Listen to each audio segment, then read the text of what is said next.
Staff selection commission വർഷാവർഷം SSC JEE പരീക്ഷയ്ക്ക് notification പുറപ്പെടുവിക്കാറുണ്ട്. ഇതിൽ തന്നെ ഈ വർഷം SSC JEEയുടെ കലണ്ടർ, എക്സാം കലണ്ടർ, എക്സ്പെക്റ്റഡ് ആയിട്ടുള്ള എക്സാം കലണ്ടറും SSC JEE പബ്ലിഷ് ചെയ്തിട്ടുണ്ട്. ആൻഡ് എക്സ്പെക്റ്റഡ് വേക്കൻസിയുടെ ടോട്ടൽ വേക്കൻസികളുടെ എണ്ണവും SSC JEE പബ്ലിഷ് ചെയ്തിട്ടുണ്ട്. അതായത് SSC JEEക്ക് ഈ വർഷം 2000-ഓളം വേക്കൻസീസ് ആണ് നമ്മൾ എക്സ്പെക്ട് ചെയ്യുന്നത്. അതിൽ 1500-ഓളം സിവിൽ എഞ്ചിനീയറിംഗ് ഉദ്യോഗാർത്ഥികൾക്കായിരിക്കും. സോ ഈ വസ്തുത മനസ്സിലാക്കി SSC JEE എന്നുള്ളതൊരു സുവർണ്ണ അവസരമാണ് സിവിൽ എഞ്ചിനീയറിംഗ് ഉദ്യോഗാർത്ഥികൾക്ക് എന്നുള്ളതാണ് നമ്മൾ മനസ്സിലാക്കേണ്ടത്. സോ ഈ SSC JEE പരീക്ഷ എങ്ങനെയാണ്, ഇതിൻ്റെ പാറ്റേൺ എങ്ങനെയാണ് വർഷാവർഷം ചേഞ്ച് ചെയ്തത്, അല്ലെങ്കിൽ ഈ SSC JEE നമ്മൾ അപ്രോച്ച് ചെയ്യുമ്പോൾ എന്തൊക്കെ കാര്യങ്ങൾ ശ്രദ്ധിക്കണം എന്നൊക്കെ നമുക്ക് നോക്കാം. അപ്പോൾ ആദ്യമായിട്ട് നമുക്ക് നോക്കേണ്ടുള്ളത് വേക്കൻസികളാണ്. അതായത് നമുക്ക് SSC JEE 2018-19 വർഷങ്ങളിലൊക്കെ 1000-ന് മേലെ വേക്കൻസീസ് വിളിക്കാറുണ്ട്. അതിലും 2018-ലാണ് അവസാനമായി 1845 വേക്കൻസികളുമായി വന്നത്. അതിനുശേഷം വേക്കൻസി ട്രെൻഡ് കുറഞ്ഞു വരുന്നതായിട്ട് നമുക്ക് കാണാം. ഈവൻ കഴിഞ്ഞ വർഷം പോലും വേക്കൻസികൾ 1000-ന് പുറത്ത് നമുക്ക് വന്നിട്ടുണ്ടായിരുന്നില്ല. അപ്പം നമ്മൾ അതിൽ നിന്ന് അപ്പം നമ്മൾ വിചാരിച്ചിരുന്നു, അതായത് നമുക്ക് ഇനി വേക്കൻസി ഒരിക്കലും SSC JEEക്ക് കൂടത്തില്ല എന്ന് നമ്മൾ പ്രതീക്ഷിച്ചിരുന്ന സമയത്താണ് ഈ വർഷം 2000-ഓളം വേക്കൻസികളുമായി SSC JEE വരുന്നത്. അപ്പം അതുകൊണ്ട് തന്നെ ഇതൊരു സുവർണ്ണ അവസരമാണ്, കേന്ദ്ര സർക്കാരിൻ്റെ കീഴിലുള്ള ഒരു സുവർണ്ണ അവസരമാണ്. അതായത് നല്ലൊരു ജോലി തന്നെയാണ് SSC JEE എന്ന് പറയുന്നത്. അപ്പം നമുക്ക് എക്സാമിൻ്റെ കൂടുതൽ ഡീറ്റെയിൽസിലേക്ക് പോകാം. നമുക്ക് ആദ്യമായിട്ട് നമുക്ക് ഈ SSC JEEയുടെ കീഴിൽ ജോലി കിട്ടാൻ സാധ്യതയുള്ള ഓർഗനൈസേഷൻസിൻ്റെ പേരാണ് ഇവിടെ കൊടുത്തിരിക്കുന്നത്. അതായത് ബോർഡർ റോഡ് ഓർഗനൈസേഷൻ ഉണ്ട്, CPWD അതായത് സെൻട്രൽ പബ്ലിക് വർക്ക്സ് ഡിപ്പാർട്ട്മെൻറ്റ് ഉണ്ട്, സെൻട്രൽ വാട്ടർ കമ്മീഷൻ ഉണ്ട്, central water and power research station ഉണ്ട്, ഫറാക്ക ബാരക് പ്രൊജക്റ്റ് ഉണ്ട്, മിലിറ്ററി എഞ്ചിനീയറിംഗ് സർവീസ് ഉണ്ട്. ഇതിൽ സിവിൽ, ഇലക്ട്രിക്കൽ, മെക്കാനിക്കൽ ബ്രാഞ്ചുകാർക്ക് അപ്ലൈ ചെയ്യാൻ പറ്റിയ പോസ്റ്റുകൾ ഉണ്ടെങ്കിൽ കൂടി സിവിലുകാർക്കാണ് വേക്കൻസികൾ കൂടുതൽ. ഏജ് ലിമിറ്റ് നിങ്ങൾക്ക് 30, 32 അങ്ങനെ കാണാം. ഇത് ജനറൽ കാറ്റഗറിയുടെ ആണ്. പിന്നീട് അങ്ങോട്ട് റിസർവേഷൻ വരുമ്പോഴത്തേക്ക് നമുക്ക് എന്താണ് വ്യത്യാസം, അതിനനുസരിച്ച് റിലാക്സേഷൻ കിട്ടും. ഇനി നമ്മൾ SSC JEEയുടെ പരീക്ഷ മാതൃക എങ്ങനെയായിരിക്കും എന്നുള്ളത് നോക്കാം. ആദ്യമായിട്ട് നമുക്ക് ഇതിന് 3 പാർട്ടാണുള്ളത്. 50 മാർക്കിൻ്റെ 2 പാർട്ട്. ആ 50 മാർക്കിൻ്റെ 2 പാർട്ട് ഏതൊക്കെയാണെന്ന് വെച്ചാൽ ജനറൽ ഇൻ്റലിജൻസ് ആൻഡ് റീസണിങ്ങും ജനറൽ അവയർനെസ് ആണ്. ഇത് രണ്ടും കൂടെ ചേരുമ്പോൾ 100 മാർക്കാകുന്നു.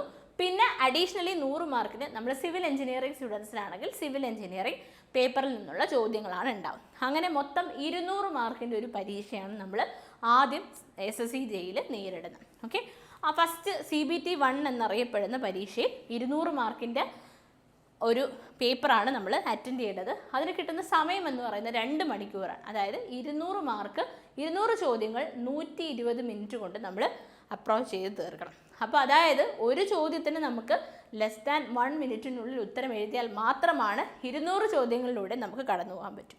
ഇനി അതല്ലെങ്കിൽ എന്താ സംഭവിക്കുന്നത്, നമ്മളോട് ടൈം മാനേജ്മെൻറ്റ് നടത്തിയില്ലെങ്കിൽ ഈ 200 ചോദ്യങ്ങളിൽ എളുപ്പമുള്ള ചോദ്യങ്ങളാക്കും ചിലപ്പോൾ നമുക്ക് മിസ്സാവുന്നത്. അവിടെ നമ്മൾ പുറന്നോട്ട് പോകും. അതുകൊണ്ട് തന്നെ ടൈം എഫക്റ്റീവ്ലി മാനേജ് ചെയ്യുക എന്നുള്ളതാണ് SSC JEE CBT 1-ൽ നിങ്ങളെ ക്വാളിഫൈ ചെയ്യാൻ സഹായിക്കുന്ന ഏറ്റവും ഇമ്പോർട്ടൻ്റ് ആയിട്ടുള്ള ഘടകം.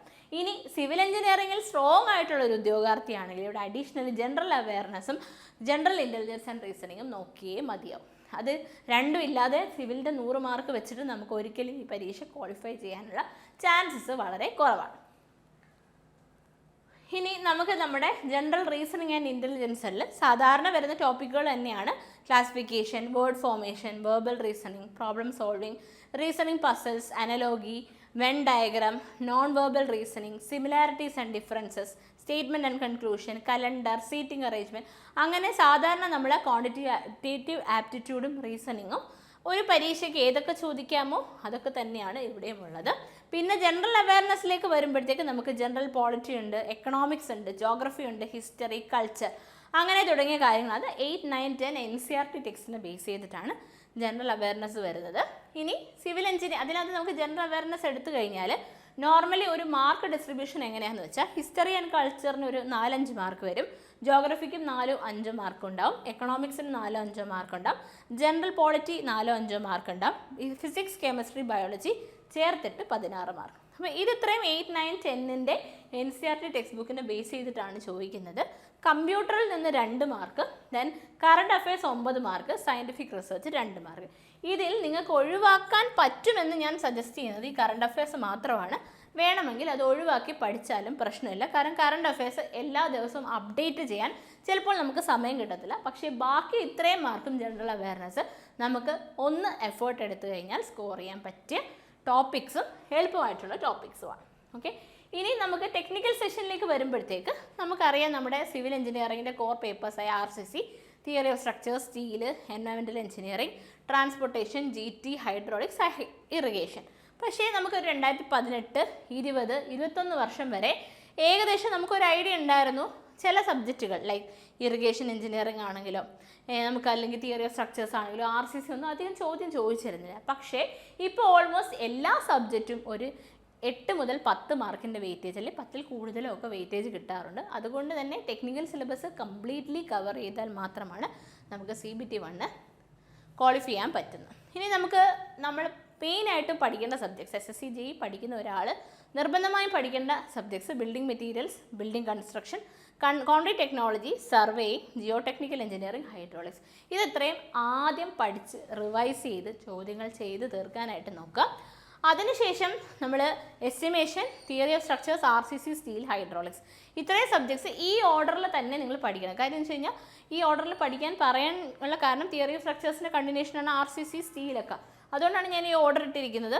അപ്പം ഈ ഓർഡറിൽ പഠിച്ചു കഴിഞ്ഞാൽ ഇതൊക്കെ എന്തായാലും ഒഴിവാക്കാൻ പറ്റാത്ത കാര്യങ്ങളാണ്. Then irrigation, transportation, environmental engineering ഈ 3 സബ്ജക്ട്സിൻ്റെ പ്രത്യേകത എന്താണെന്ന് വെച്ചാൽ പണ്ട് ഇവർക്ക് 3 പേർക്കും വെയിറ്റേജ് SSC JEE ഉണ്ടായിരുന്നില്ല. പക്ഷേ ഇപ്പോഴത്തെ പേപ്പർ എടുത്തു കഴിഞ്ഞാൽ ഇറിഗേഷൻ എഞ്ചിനീയറിംഗിൽ നിന്ന് നിറച്ച് ചോദ്യങ്ങളും ട്രാൻസ്പോർട്ടേഷൻ എഞ്ചിനീയറിംഗും എൻവയറമെൻ്റൽ എഞ്ചിനീയറിംഗും ഇഷ്ടംപോലെ ചോദ്യങ്ങളും വരുന്നുണ്ട്. അതായത് 8 മുതൽ 9 മാർക്ക് വരെ വെയിറ്റേജ് ഈ 3 ആൾക്കാർക്കും കിട്ടി തുടങ്ങിയിരിക്കുന്നു. അതുകൊണ്ട് തന്നെ ഈ 3 സബ്ജക്ട്സും ഇനി നിങ്ങൾ സ്കിപ്പ് ചെയ്ത് പഠിക്കാൻ പാടില്ല. പണ്ട് വേണമെങ്കിൽ സ്കിപ്പ് ചെയ്യാനൊരു ഓപ്ഷൻ ഉണ്ടായിരുന്നു. ഓക്കെ, ഇനി നമ്മുടെ സിലബസിലേക്ക് വരുമ്പോൾ ബിൽഡിംഗ് മെറ്റീരിയൽസ് ഉണ്ട്. നിങ്ങൾക്കറിയാവുന്ന സാധാരണ നമ്മുടെ മെറ്റീരിയൽസ് തന്നെ എസ്റ്റിമേറ്റിംഗ് കോസ്റ്റിംഗ് ആൻഡ് വാല്യുവേഷൻ വളരെയധികം വെയിറ്റേജ് ഉള്ളൊരു പേപ്പറാണ് SSC JEE സംബന്ധിച്ച്. ദെൻ സർവേയിങ് ഉണ്ട്, ദെൻ സോയിൽ മെക്കാനിക്സ്,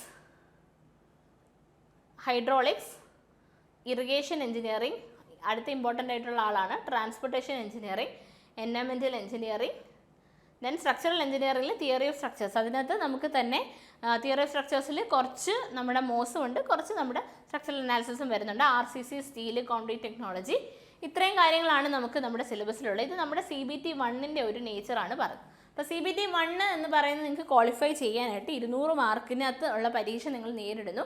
ഇനി നിങ്ങളത് ക്വാളിഫൈ ചെയ്യുകയാണെങ്കിൽ you can attend Tier 2 exam. പണ്ടൊക്കെ ഡിസ്ക്രിപ്റ്റീവ് ആയിരുന്നു, പക്ഷേ ഇപ്പോൾ അത് വീണ്ടും ഒബ്ജക്റ്റീവ് ആക്കി മാറ്റി.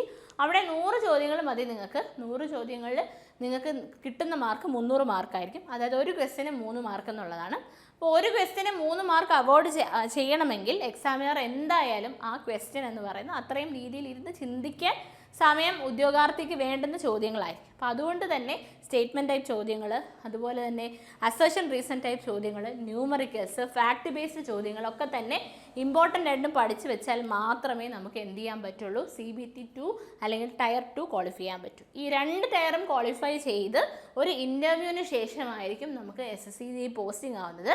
SSC JEE ആയിട്ട് പോസ്റ്റിംഗ് ആവുന്നത് ഇന്ത്യയിൽ ഏത് ഭാഗത്ത് വേണമെങ്കിലും ആവാം. നിങ്ങൾക്ക് പ്രിഫറൻസ് സൗത്തിലേക്കാണെങ്കിൽ നല്ല മാർക്ക് വേണ്ടി വരും. ബാംഗ്ലൂർ, അതുപോലെ തന്നെ ചെന്നൈ, പിന്നെ ട്രിവാൻഡ്രം, കൊച്ചി ഒക്കെ നിങ്ങൾക്ക് പോസ്റ്റിംഗ് ലഭിക്കുന്ന ഒരു പരീക്ഷ തന്നെയാണ്. കംപ്ലീറ്റ്ലി നോർത്ത് ഇന്ത്യൻ തന്നെ ജോലിയാവും എന്നൊന്നുമില്ല, ഇവിടേക്കും കിട്ടും. പക്ഷേ ആദ്യം ഇവിടെ പോസ്റ്റിംഗ് കിട്ടണമെങ്കിൽ ഓഫ് കോഴ്സ് നിങ്ങൾക്ക് നല്ല മാർക്കോടുകൂടി ഈ പരീക്ഷ നേരിട്ട് അല്ലെങ്കിൽ നിങ്ങൾ വിജയിച്ചാൽ മാത്രമേ ഉള്ളൂ. അപ്പോൾ നമുക്ക് ഈ SSC JEE പരീക്ഷ തയ്യാറെടുക്കുന്നതിനോടൊപ്പം തന്നെ ഇതിൻ്റെ സിമിലർ ആയിട്ടുള്ള RRB JEE പരീക്ഷയ്ക്കും തയ്യാറെടുക്കാം. മാത്രമല്ല ഈ മാസത്തിൻ്റെ ഒരു പ്രത്യേകത എന്താണെന്ന് വെച്ചാൽ ജൂൺ 1 മുതൽ 30 വരെ എൻട്രിയിൽ എഡ്യൂഫെസ്റ്റ് നമുക്ക് നടക്കുന്നുണ്ട്. ഇതിൻ്റെ ഭാഗമായി എല്ലാ ദിവസവും എല്ലാ കോഴ്സസും നിങ്ങൾക്ക് ഓഫറിൽ ലഭിക്കുന്നതാണ്. കോഴ്സസിനെ കുറിച്ച് കൂടുതൽ ഡീറ്റെയിൽസ് അറിയാനായിട്ട് താഴെയുള്ള ഫോം ഫില്ല് ചെയ്യുക, അല്ലെങ്കിൽ സ്ക്രോൾ ചെയ്ത് പോകുന്ന നമ്പറിൽ കോൺടാക്റ്റ് ചെയ്യുക. അപ്പം SSC JEE, RRB JEE എന്ന് പറയുന്ന കുറേയധികം സിമിലാരിറ്റി ഉള്ള എക്സാംസിന് ഒരേപോലെ, അതായത് നോൺ ടെക്നിക്കൽ പോർഷൻസ് വരുന്നത് കൊണ്ട് തന്നെ ഇൻ ഹാൻഡ് പ്രിപ്പറേഷൻ കൊണ്ടുപോകാനായി എൻട്രി ഒരു SSC JEE, RRB JEE combo course launch ചെയ്തിട്ടുണ്ട്. സോ ഈ കോഴ്സിൻ്റെ കൂടുതൽ ഡീറ്റെയിൽസ് അറിയാനും നിങ്ങൾക്ക് ഫോം ഫില്ല് ചെയ്യാവുന്നതാണ്. അതുപോലെ തന്നെ ചാനൽ സബ്സ്ക്രൈബ് ചെയ്തിട്ടില്ലെങ്കിൽ ചാനൽ സബ്സ്ക്രൈബ് ചെയ്യുക. പിന്നെ വീണ്ടും മറക്കണ്ട, 2000-ഓളം വേക്കൻസികളുമായാണ് SSC JEE നിങ്ങളുടെ മുന്നിലെത്തുന്നത്. ഈ സുവർണാവസരം പരമാവധി ഉപയോഗപ്പെടുത്തി ഇന്ന് തന്നെ പഠിച്ചു തുടങ്ങാം. Thank you.